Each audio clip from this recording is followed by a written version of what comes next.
저희 자리에 오신 여러분들 한 분 한 분을 주님의 이름으로 환영합니다. 성전에 오시니까 시원하고 가슴도 확 뚫리고 너무너무 복된 자리에 오심을 느끼십니까? 예, 세상 어느 곳에 가서 여러분 이런 통쾌, 상쾌, 유쾌 이런 거 맛볼 수 없습니다. 예, 하나님이 우리에게 충만하게 우리를 지키시고 보호하시고 주님의 품에 안길 때만 여러분 이런 우리의 영적인 충만함을 덧입는 것이에요. 그래서 여러분 예배가 여러분의 삶의 승리가 되어지면요, 여러분의 삶의 현장 속에 하나님의 구체적인 인도하심과 하나님의 돌보심이 함께 하실 줄로 믿습니다. 그래서 예배 한번 우리가 여러분 하나님이 원하시는 예배, 예, 말을 하다 뭡니까? 예, 예. 하나님이 기뻐 흠냥하는 이 향기로운 제사가 되어버리면 여러분 우리의 필요를 하나님 다 알고 계세요. 그래서 여러분의 심령에, 여러분의 인생에, 여러분의 육체에 어떤 질고와 아픔과 무게가 있을지라도 정말 예배 속에 그 하나님의 영적인 깊은 교제 속에 하나님을 만나버리면 여러분 인생의 문제는 눈 녹듯이 녹고 해결될 줄로 믿습니다. 오늘 예배 속에 그 은혜를 여러분 듬뿍 받아가시는 복된 제사가 되기를 바랍니다. 아라비아인의 수수께끼 중에 이런 이야기가 나옵니다. 어떤 늙은 아버지가 이제 자기 유산을 세 아들에게 물려줄 때가 되었다고 이제 생각을 하는 거죠. 근데 이제 자신이 물려줄 수 있는 이 유산이 낙타 18마리 뿐이었습니다. 근데 아버지는 그 18마리 중에서 자신이 제일 사랑하고 아끼는 낙타 한 마리는 자기가 죽기까지 끝까지 갖고 싶었던 거죠. 그래서 이제 17마리를 가지고 자녀들에게, 그 세 자녀들에게 분배를 해야 됩니다. 근데 그 나라의 법에 따르면은 제일 큰 아들은 아버지의 유산의 반을 이렇게 받을 수 있는 법적인 권한이 있습니다. 둘째 아들은 받더니만 3분의 1을 소유할 수 있습니다. 그리고 셋째는 받더니만 9분의 1을 받을 수가 있는 거예요. 근데 문제는 여러분 17마리의 낙타를 가지고 어떻게 이 비율에 따라서 나누어 줄 수 있냐 이거예요. 수학적으로 아무리 계산을 해도 여러분 이게 방법이 없어요. 해답이 안 나옵니다. 그렇다고 살아있는 낙타를 반으로 뚝 끊어서 토막내서 나눠줄 수도 없는 거 아니에요. 근데 여러분 이 수수께끼의 답은 의외로 간단합니다. 그것은 아버지 당신이 제일 사랑해서 끝까지 갖고 있으려고 했던 그 한 마리를 내어놓고, 그러면 17마리에서 한 마리를 더하면 18마리죠. 그 18마리를 가지고 분배를 해보시기 바랍니다. 첫째 아들은 아버지의 재산의 반을 원할 수 있다고 했죠. 이렇게 18마리의 반은 얼마죠? 9마리. 9마리가 갔어요. 둘째는 아버지 유산의 3분의 1을 가져갈 수 있습니다. 18마리의 3분의 1은 얼마죠? 6마리예요. 그리고 막내 셋째에게는 9분의 1을 소유할 수 있으니까 18마리의 9분의 1은 몇 마리? 2마리. 예. 그럼 여러분 9마리, 6마리, 2마리 하면은 전부 몇 마리예요?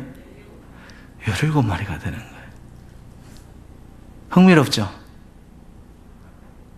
여러분 보세요. 아버지가 자기가 사랑하고 아끼는 것을 움켜잡고 내어놓지 않으면은 17명 가지고는 해결이 안 나는 거예요.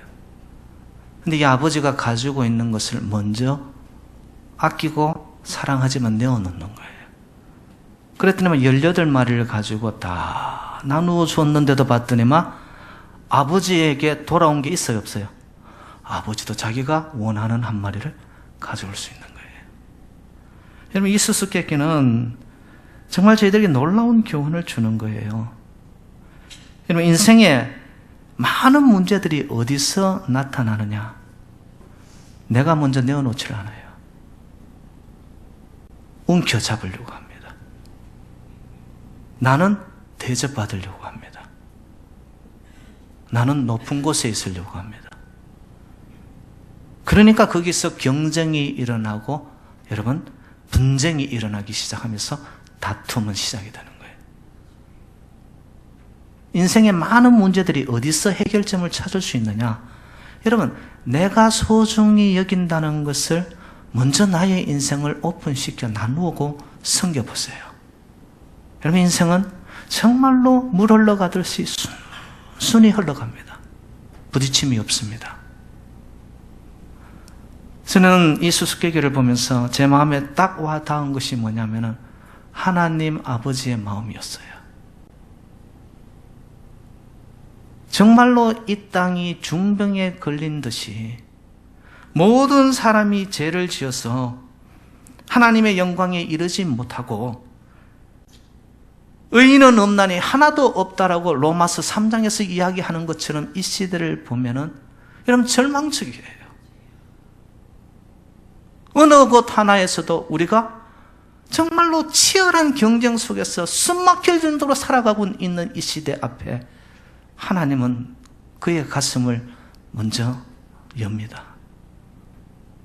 그리고는 가장 사랑하는 예수 그리스도 독생자를 이 땅에 보내셔서 어떻게 하시죠? 보내셔서 죽이시는 거예요. 먼저 예수님을 이 땅에 보내신 하나님의 내어줌, 섬김, 낮아지심. 여러분, 이것이 복음입니다. 우리는 그 하나님의 도를, 예수 그리스도의 도를 따라간다고 하면서도 너무 인생들이 보면 인색합니다. 내 것에 대해서는 조금도 틈을 안 줍니다. 어떤 식으로든 사람들보다 조금 더 대접받고 대우받고 자기를 높이려고 합니다. 그러니 지금 우리가 살아가고 있는 이 시대를 여러분 한번 보시기 바랍니다.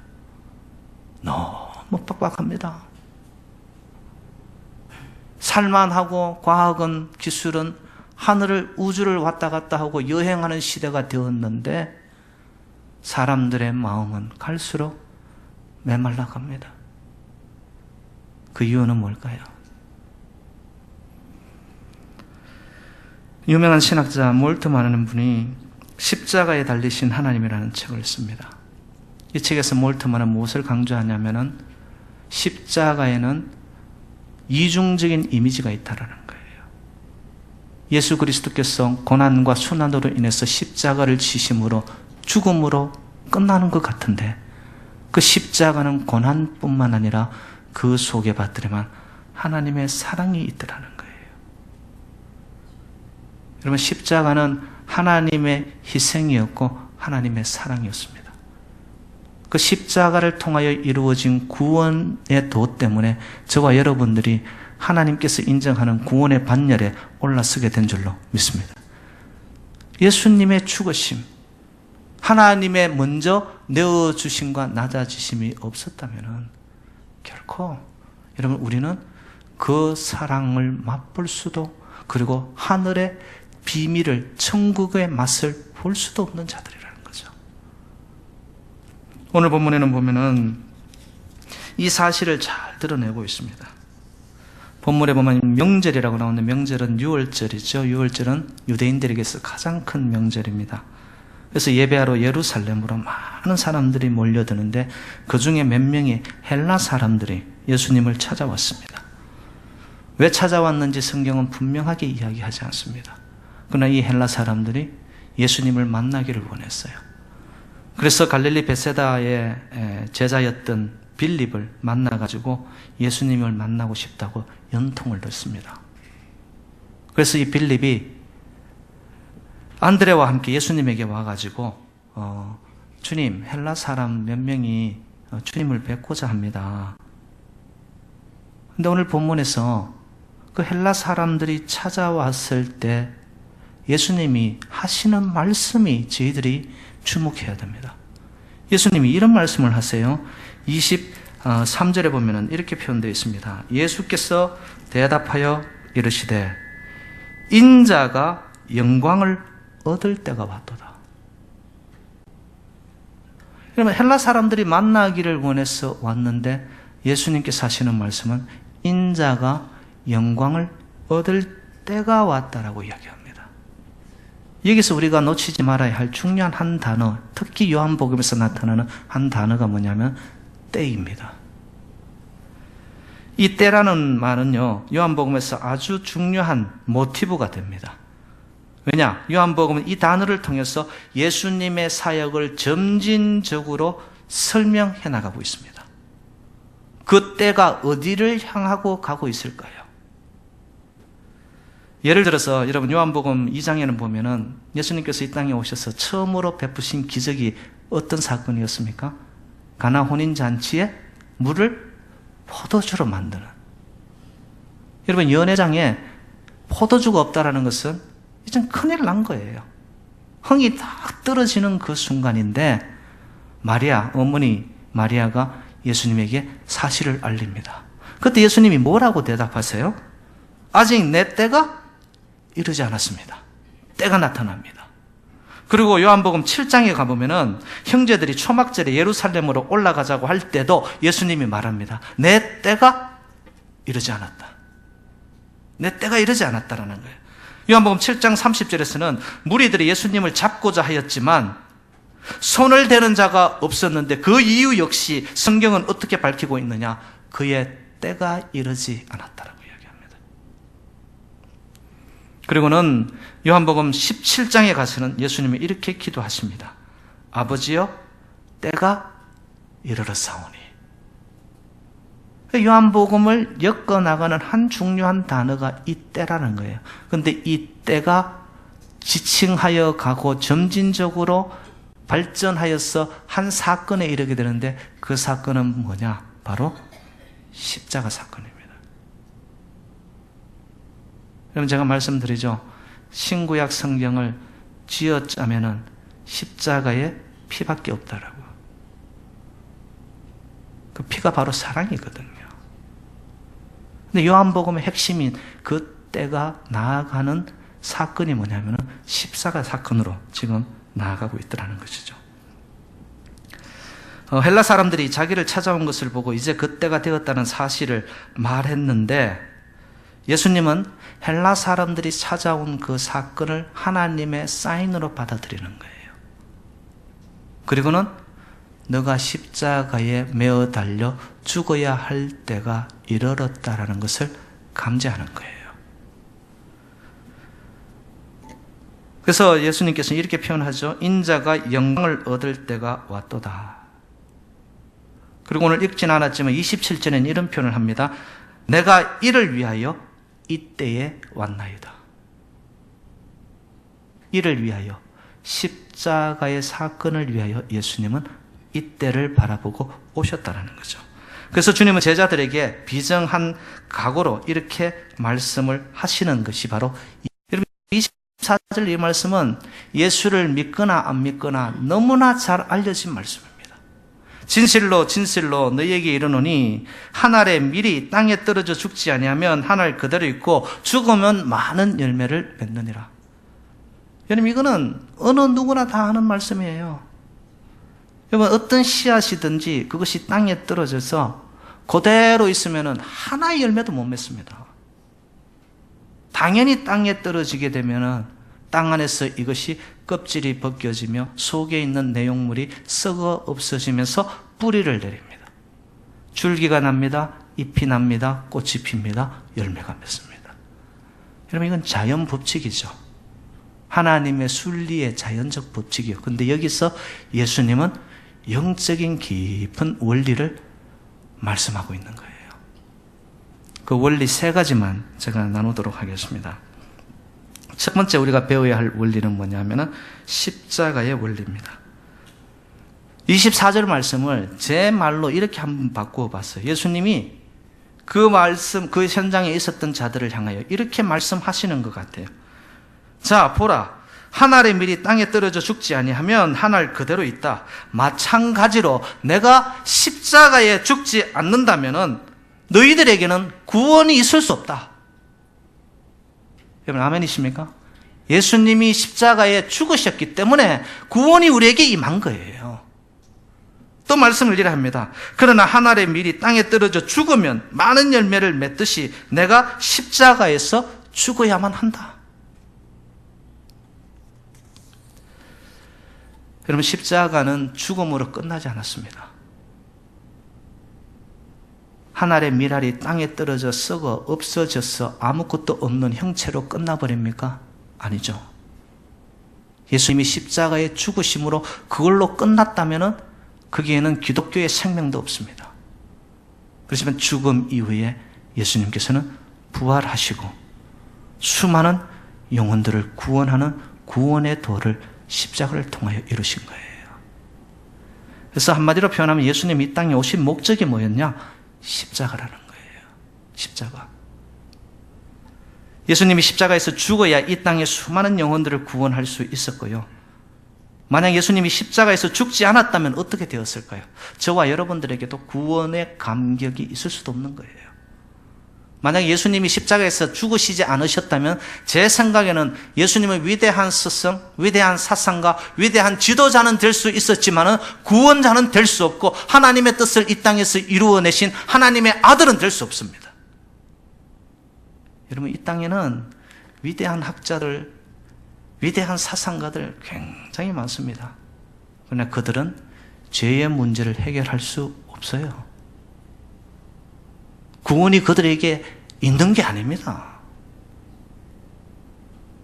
예수님은 십자가를 통하여 하늘의 뜻을 이루어 구원의 역사를 펼치신 하나님의 살아계신 아들이신 줄로 믿으시기를 바랍니다. 그걸 위해 이 땅에 오셨다는 거죠. 그런데 문제는 많은 사람들이 그 당시, 요즘도 보면은 그리스도인들이 이 십자가의 원리를 따라가지 않습니다. 그리고 그 당시는 많은 사람들이 이 십자가 속에 있는 비밀을 알지 못하고, 그리고 메시아는 십자가에서 죽어야 되는 사람이라고 생각지를 않았던 거예요. 그 당시 원했던 메시아, 구원자, 이 해방자는 어떤 정도로 생각했냐면 정치적인 파워를 가지고 경제적인 대통령이 되어서 우리의 인생의 민생고를 해결해 주시는 어떤 그런 분으로만 생각했지, 메시아가 십자가에서 죽는다는 것을 까마득히 생각도 못했던 거예요. 그 이유가 뭔 줄 아세요? 메시아를 찾았지만 사람들은 땅의 방법으로 구원자를 자기들이 만든 거예요. 하나님의 방법, 하나님의 메시아는 이 땅에 와서 십자가에 죽는 도였어요. 당시 헬라인들에게는요, 십자가가 미련하게 보였습니다. 왜? 십자가는 죄인들이 못 박혀 죽는 아주 수치의 상징이었습니다. 제일 부끄러운 죽음의 장소가 어디였느냐? 십자가였습니다. 그 헬라인들은 뭘 추구하는 사람들이었어요? 지식과 이성을 강조하는 사람들이었어요. 그런데 자기들을 구원해줘야 할 예수 그리스도 메시아라고 오신 분이 보니까 십자가에서 죽어버리는 거예요. 결코 헬라인들은 지성을 추구했던 그들에게 메시아의 복음, 십자가의 도는 먹히지가 않았던 것이죠. 그래서 그들은 십자가가 아니라 정복자의 힘과 위치를 원했고 자신들을 돋보이게 하는 고상한 지식을 원했고요. 그러므로 십자가에서 죽은 예수 그리스도에 대해서는 조금의 관심의 대상이 안 되는 거예요, 이게. 여러분, 분명한 것은 유대인들이 추구하는 표적으로도, 그리고 헬라인들이 추구하는 세상의 지식으로도 죄와 죽음의 문제는 해결할 수 없습니다. 그러면 우리의 죄와 죽음, 더 나아가서 이 심판의 문제는 어디에서 해결을 볼 수가 있느냐? 여러분, 십자가의 예수의 보혈로 인해 우리의 모든 죄들은 씻겨지고 정하게 되는 줄로 믿습니다. 죄의 자유함을 얻게 되어지면 그 다음 어떻게 될까요? 죽음 앞에서도 두렵지가 않는 거예요, 내가. 그리고 하나님의 심판대 앞에 서는 그날조차도 내 삶 속에서 나는 예수 보혈로 인해 십자가의 삶을 살아가는 내라면 결코 하나님 앞에 서는 그 시간이 두렵지 않는 거예요.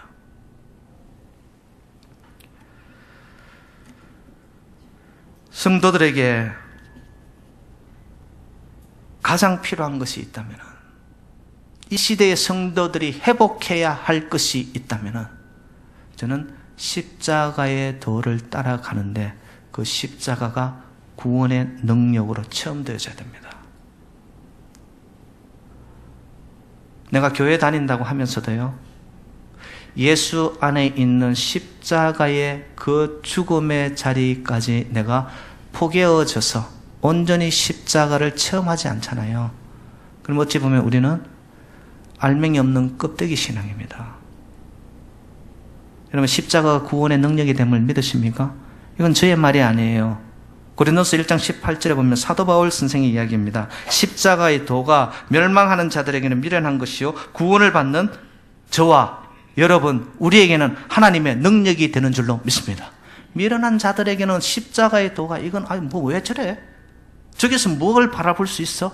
모르는 거죠. 깨닫지를 못하는 거죠. 그런데 정말 예수를 따라가는 자들은 보면 십자가의 도에 내가 온전히 죽었어요. 근데 그 죽어짐을 통하여 이상하게 내 안에서 생명의 능력이 나타나기 시작합니다. 구원의 능력이 나를 감싸기 시작합니다. 그리고 감동이 밀려오기 시작합니다. 하늘의 감동과 감화가 되어져 버리고 나면은 인생 앞에 놓여 있는 문제가 가로놓여 있는 것들이 그것이 문제가 안 되는 거예요. 그래서 십자가를 날마다 통과하는 자들은 봤더니만 인생을 살아가는데 모든 것들이 거침이 없는 거예요. 당당합니다. 그리고 살아가는 것이 내가 사는 것이 아니라 하늘의 능력으로 살기 때문에 굉장히 쉽습니다. 여러분, 세상살이가 힘드시죠? 먹고 사는 게 힘드시잖아요. 그 이유가 뭔지 아세요? 여러분, 십자가에 포개어져 내가 완전히 죽어보세요. 나는 살아도 주의 것, 죽어도 주님의 것. 그 심령이 되어버리면 여러분, 이 땅에서 잘 먹고 잘 살고 좋은 집, 좋은 차, 많은 사람들의 인정, 이런 것이 내 인생의 주제가 아니에요. 오직 십자가, 예수 그리스도, 그 안에 생명이 있고 길이 있고 진리를 발견하게 되어진 자는요, 그때부터 인생이 자유로워지기 시작하는 거예요. 여러분, 십자가는 죽음으로 끝나지 않습니다. 반드시 그 너머에 영광과 부활의 역사가 있다는 것을 믿으시기를 주님의 이름으로 축원드립니다. 그러면 우리가 그 십자가의 삶을 살아야죠. 오늘 두 번째 저희들에게 주시는 교훈적 원리는 뭐냐면은 믿음의 원리입니다. 여러분, 십자가의 원리는 곧 믿음의 원리가 되기도 하는데요. 25절에서 예수님이 이렇게 표현합니다. 자기의 생명을 사랑하는 자는 잃어버릴 것이요 이 세상에서 자기의 생명을 미워하는 자는 영생하도록 보존하리라. 여러분, 앞에서는 썩어지는 미랄을 이야기하다가 지금 25절에 와서는 예수님께서 생명을 이야기합니다. 그 생명을 사랑하는 자는 잃어버릴 것이고 생명을 어떻게 미워하는 자는 영생한다는 거예요. 여러분, 세상의 방법하고는 완전히 180도 다른 거예요. 이게 이 땅은 어떻게 해야? 어떤 식으로든 내가 움켜잡아야 돼요. 더 많이 가져야 돼요. 그래, 그것을 지키는 줄 아는데 말씀은 받더니만 이 땅의 것이 아니라는 거죠. 여러분, 24절에 자연법칙을 통해 십자가의 사건을 설명한 것이라면 25절에서는 십자가의 원리로 사는 믿음의 삶을 설명하는데, 여러분 25절을 제가 다시 한번 여러분에게 설명합니다. 잘 들어보세요. 거기에 보면 생명이라는 단어가 두 번 나옵니다. 처음에 나오는 생명이라는 단어는 헬라어로 푸시케라고 해서 이거는 뭘 의미하느냐, 인간 육체의 생명을 말합니다. 나오는 생명은 헬라어로 조에라고 말해가지고 그것은 영생입니다. 하나님의 생명, 영원한 생명을 말합니다. 우리의 인생은 이 두 가지에서 딱 판가름 납니다. 어떤 사람은 푸시케를 쫓아가는 거예요. 이 땅의 육체적인 성공과 출세와 어떻게 하면은 더 많이 잘 살 수 있을까? 거기에 생각, 그것을 사랑하는 자, 그 영생, 그 생명, 그 육체의 것을 원하는 자, 그것은 어떻게 된다고요? 소멸하게 되는 거예요. 그런데 하늘의 생명, 그것을 얻고자 하는 자들은 이 땅에 대해서 어떻게 한다? 거꾸로 사는 거예요. 세상 등지고 십자가 바라보는데 이상합니다. 내 안에서, 내 배에서 생수의 강이, 기쁨이 원천이 되어서 막 올라오기 시작합니다. 그러면서 어떤 생각이 드느냐? 나는 오늘 죽어도 하늘나라 간다. 나는 오늘 끝나도 천국행이다. 여러분, 그런 믿음이 저와 여러분에게 있기를 주님의 이름으로 축복합니다. 이 믿음의 원리예요, 이게. 왜? 내가 조회, 영생이라는 것, 이 땅이 우선이 아니라 하늘이 우선이 되어 그 영생을 사모하다 보니까 그 영원한 것으로부터 오는 내 안에서의 기쁨과 소망이 나를 채우기 시작하는 거예요. 그래서 이 땅에 높고 조금 일희일비하는 여러분, 이런 것들에 내 인생을 올려놓지 않는 거예요. 삶의 차원이 달라지는 것이죠, 이게. 이 믿음은 바라는 것들의 실상이 되는 거예요. 이 차원이 달라지는 거예요. 눈앞에 보여지는 이런 것 때문에 살겠다, 이게 아니고 하나님, 보이진 않지만 계신 그 하나님, 역사하시는 하나님, 말씀하시는 하나님, 성취하시는 그 하나님을 향하여서 차원 높은 믿음의 눈을 드는데 그것이 실상이 되어 우리의 삶 속에 나타나며 내 영이 채워지기 시작하는 거예요. 그렇기 때문에 25절이 우리에게 말하는 것은 자기 생명, 자기 육신의 생명을 사랑하면 영원한 생명을 얻을 수 없다라는 것이죠. 마치 한 알의 밀알이 떨어져 죽지 않으면 열매를 맺을 수 없는 것처럼 자기 육신적인 생명을 사랑하고 자기 자존심, 자기 고집을 붙잡고 있으면 결코 영원한 생명을 누릴 수가 없는 거예요, 이게. 그러니까 여러분, 저와 여러분들은 나는 죽고 예수로 사는 자들이 되시기를 주님 이름으로 축복합니다. 여기에 믿음의 원리가 있어요. 사도 바울은 이 믿음의 원리를 갈라디아서 2장 20절에서 이렇게 말씀하시죠. 여러분 잘 아시잖아요. 내가 그리스도와 함께 십자가에 못 박혔나니 그런 적 이제는 내가 사는 것이 아니요 오직 내 안에 그리스도께서 사시는 것이라. 이제 내가 육체 가운데 사는 것은 나를 사랑하사 나를 위하여 자기 자신을 버리신 하나님의 아들을 믿는 믿음 안에서 사는 것이라. 믿음의 원리입니다, 여러분. 우리가 믿음으로 산다는 것은 내가 그리스도와 함께 죽고 그리스도의 생명으로 다시 사는 것을 말씀합니다. 그렇기 때문에 여러분, 정말 믿음 좋은 자들이 누구냐? 교회 안에서 삶의 현장 속에서 내 고집, 내 자아, 시퍼렇게 살아오는 나의 감정, 이런 것들을 다 성령 안에서 강하게 붙들려 가지고 자기의 것이 없어진 자, 그리고 성령의 역사에 의해서 움직여가는 자, 이런 자가 믿음의 사람입니다. 이런 자를 통하여 하나님은 지금도 일하고 계시는 줄로 믿습니다. 예수님의 제자를 제 나름대로 이렇게 두 부류로 한번 나누어 봤어요. 주님의 일을 스스로 열심히 하는 사람들이 있어요. 그래서 제가 영어로 표현해서 work for God, 하나님을 위해서 일을 열심히 해요. 예를 든다면 빌립보 교회에 있었던 유오디아와 순두계 같은 두 여인이에요. 하나님의 일, 교회의 일, 예수님이 기뻐하는 일이라면 여러분 두 손 두 발 걷고 나타나는 거예요. 너무너무 열심히 특심이었어요. 그런데 여러분 아십니까? 이 유오디아와 순두계가 십자가의 돌에 자기가 포개어져 죽지 않았어요. 열심은 있었고 으쌰으쌰는 잘했는데 보니까 드러나는 것이 자기의 고집이 드러나는 거예요. 결국 어떻게 되었습니까? 유오디아와 순두계가 붙었다는 건 싸웠다는 거예요. 여러분, 두 여인이 싸우면 이거 완전히 끝장나는 겁니다. 열심을 가지고 했는데 work for God, 결과가 어떻게 되었습니까?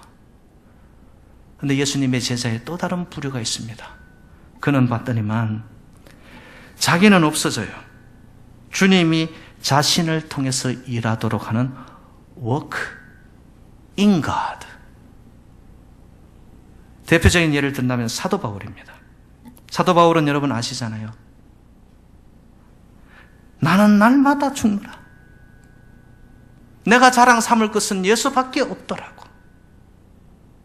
그리고 그가 세상의 자랑거리로 삼았던 모든 것들을 분토만도 못하게 여기고 사나 죽으나 나는 주의 것이로다. 그런데 여러분, 예수로 인해 예수의 생명이 그를 붙잡고 나는 죽고 예수로 살아난 사도 바울을 통하여 하나님은 일하시기 시작합니다. 유럽 전체를 복음화시킵니다. 그 복음의 기운이 여러분 돌아 이 지구촌을 다 채우게 되었습니다. 자신의 모든 사역의 주체가 자신이 아니라 하나님이 사역의 주체라고 믿었던 사도 바울. 하나님께서 자신을 통해 일하시도록 한 사람, 곧 하나님 안에서 일한 하나님의 사람의 열매입니다. 여러분, 나는 어떤 제자인가? 교회 일이라면 나는 두 손 두 발 걷고 하는데 아직도 내 안에 나의 자아, 고집, 자존심, 나의 판단, 이것이 살아 꿈틀대고 있는가? 아니면 나의 자아는 완전히 죽어지고 이제는 예수 생명이 나를 붙잡아서 내가 산 것이 아니라 예수께서 사신 것이라. 그래서 일을 하는데 봤더니만 내 안에 있는 예수님이 나를 움직여가는 거예요. 그 생명과 그 복음이 나를 움직이는 거예요. 그런 자들을 통하여 여러분 수많은 열매가 맺혀질 때 여러분 우리 재단이 정말로 하나님이 기뻐 받으시는 새로운 부흥의 역사가 일어나는 복된 교회 또한 성도님이 되시기를 주님의 이름으로 축원드립니다. 제가 두 가지 말씀드렸습니다. 끝난 줄 알았어요? 하나 더 남았습니다. 십자가의 원리, 믿음의 원리, 그 다음 제일 중요한 거예요. 제가 오늘 주려고 하는 포인트입니다. 생명의 원리예요. 여러분, 생명의 원리는 한 알의 밀이 썩어져 없어지는 그곳에서 이상합니다. 죽어졌는데 생명의 열매가 창출되고 그 생명이 확산되기 시작합니다. 여러분, 한 알의 밀알이 주는 우리의 교훈은 생명의 원리가 여기 있다는 거예요. 여러분 아시죠? 부모님이 자녀들을 위한 희생이라는 것은 말할 수가 없습니다. 자녀들은 잘 몰라요. 근데 부모님들은 자녀들을 위해서라면 자기가 못 먹어도, 자기가 오히려 아파해도 자식들을 위해 희생하고 헌신하고 눈물 흘리고, 그럼 그것 때문에 어떻게 됩니까? 자녀들이 자라나기 시작하는 거예요. 성장하는 거예요. 저는 우리 대한민국을 바라보면서 정말 척박한 땅이었고 지하 자원이 있습니까? 나라가 땅덩어리가 넓습니까? 외부로부터 그렇게 많은 외압을 받으면서 순환의 역사 속에 있었던 대한민국이 어찌 이렇게 경제대국으로 하나님이 높이 세우는 역사를 일으키고 한강의 기적을 만들어낸 대한민국이 되었을까? 저는 다른 곳에서 해답을 찾지 않습니다. 이 대한민국을 통해 선조들의 흘렸던 헌신과 희생과 눈물, 특별히 기독교인들이 여러분은 60년대, 70년대 산골짜기마다, 골목마다, 언덕배기마다 소나무 나무를 붙잡고 기도하며 울부짖었던 그들의 눈물의 희생과 핏방울이 있었기 때문에 하나님은 그것을 보신 거예요. 들으신 거예요. 대한민국을 축복하신 줄로 믿습니다. 여러분, 모든 것이 이루어내는 업적이 있고 성공이 있는 그 뒷면에는 무엇이 있느냐? 항상 가려진 어머니와 같은 희생이 있고 눈물이 있고 섬김이 있습니다. 한 알의 밀알, 생명의 원리입니다. 다산 정약용 선생님이 이런 말을 했더라고요. 사람들은 누구나 가마를 타고 싶어 하지 가마꾼이 되려고 하지 않는다. 그러나 지금 이 땅에는 가마를 타는 사람이 필요한 것이 아니라 가마꾼이 필요하다. 여러분, 교회 왜 나오세요? 사회 속에서 내가 인정받지 못하고 자기 실현이 안 되니까 교회 와서 가마 타기 위해서 오십니까? 잘못 오셨습니다. 저와 여러분들이 예수님이 제자들의 발을 씻긴 것처럼, 하늘의 미랄이 썩어져 죽어지는 것처럼, 십자가에 자기를 완전히 비워낸 것처럼, 그걸 통하여 생명의 역사를 이루어낸 것처럼, 여러분, 제단 안에서 저와 여러분들이 하나님을 태우고 가는 복된 새누리 가마가 되어 나는 가마꾼이 되겠다. 이름도 빛도 없이 구석구석에 정말 주님의 나라를 세우기 위한 나는 나사지는 가마꾼이 되겠다. 여러분, 그런 마음이 없고 내가 높아지려고 하고 나를 드러내려고 하고 직분을 얻어서라도 나의 능력을 과시하려고 한다면 여러분, 교회는 결코 세워지지 않습니다.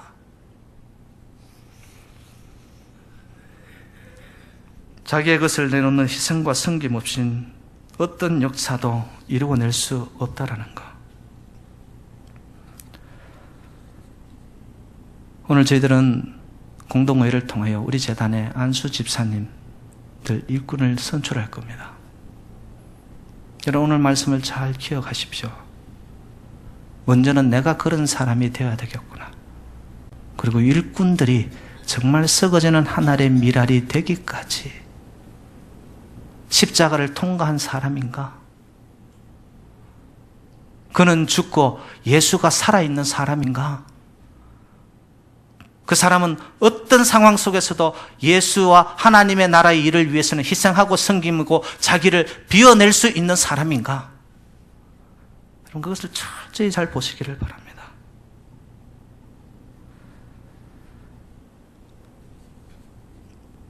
이순신 장군의 여러분 명언을 기억하시죠? 살고자 하면 반드시 죽을 것이요, 죽고자 하면 반드시 살 것이라. 필생적사, 필사적생. 십자가의 삶입니다. 여러분, 이 땅은요, 모두가 다 살기 위해서 발부둥칩니다. 조금이라도 in my pocket에 더 가져가야 돼요. 남들보다 더 높아져요. 인정도 더 받아야 돼요. 좀 더 삶이 더 커지고 번창하기를 원해요. 그런데 여러분, 이상합니다. 다 살려고 발부둥치는데 이 땅이 병들어가고 이 땅이 죽어가고 있습니다. 여러분, 세상의 원리를 따라가시겠어요? 하나님의 말씀의 생명의 하늘의 원리를 따라가시겠어요? 성경은 우리에게 이야기합니다. 죽어져라. 십자가에 네가 포개어져라. 더 나아가서 정말로 미랄이 되어지는 죽어짐이 없고서는 그 속에서는 생명을 만들 수 없다. 사랑하는 새누리교회 성도님들이시여, 주님은 십자가 지는 사람을 찾고 있지 십자가에 대해서 말만 하는 사람은 필요치 않습니다. 십자가를 액세서리로 생각하고서 걸고 다니고 치장하는 사람은 필요치 않습니다. 정말 우리 재단에 필요한 일꾼들은 삶이 십자가가 되고 자기는 죽었는데 그를 통하여 예수가 살아나는, 그래야 생명을 확산하고 생명을 창출하는 그러한 일꾼들이 뽑혀져 우리 새누리재단의 모든 성도님들은 모두가 다 여러분 하나님 나라를 세워가는 가마꾼들이 되시기를 주님 이름으로 축복합니다. 그런데 그 자리가 세상의 어떤 자리보다 더 영광의 자리가 되어 하나님이 인정하는 하나님의 백성들이 되어 여러분, 저와 여러분 사나 죽으나 하나님의 것이에요. 오늘 죽어도 저와 여러분 천국에서 함께 만나시기를 주님의 이름으로 축원드립니다. 하나님 아버지, 십자가 수없이 들었지만 결코 십자가의 삶을 살지 못했네요. 수없이 말은 했고 노래는 부르고 찬양은 했어도 진정 나의 삶이 십자가를 통과했는지, 썩어지는 하늘의 미랄이 되어졌는지, 정말 이 땅의 것이 아니라 하늘의 것을 바라보는 믿음이 있었는지. 근데 그 하늘의 미랄이 생명의 창출과 확산을 이루어낸다는 것을 알고 희생하고 섬기고 나의 삶 속에서 낮은 자리에 있었는지. 아버지, 우리 자신 모두를 돌아보게 하시고, 아니, 주의 종이 먼저 십자가 밑에 엎드려져 저 자신이 주님 가신 그 길을 마다하지 아니하고 따라갈 때에 그 아름다운 향기가 퍼져 우리 성도님 모두가 십자가의 향기, 썩어짐의 향기, 믿음의 하늘의 생명의 원리, 그리하여 수많은 열매들이 이곳에 맺혀져서 하나님이 기뻐하고 눈여겨보는 이 시대가 필요로 하는 제단 주의 백성들이 다 되게 하여 주옵소서. 모든 말씀 주 예수 그리스도 이름으로 축복하며 기도 올립니다.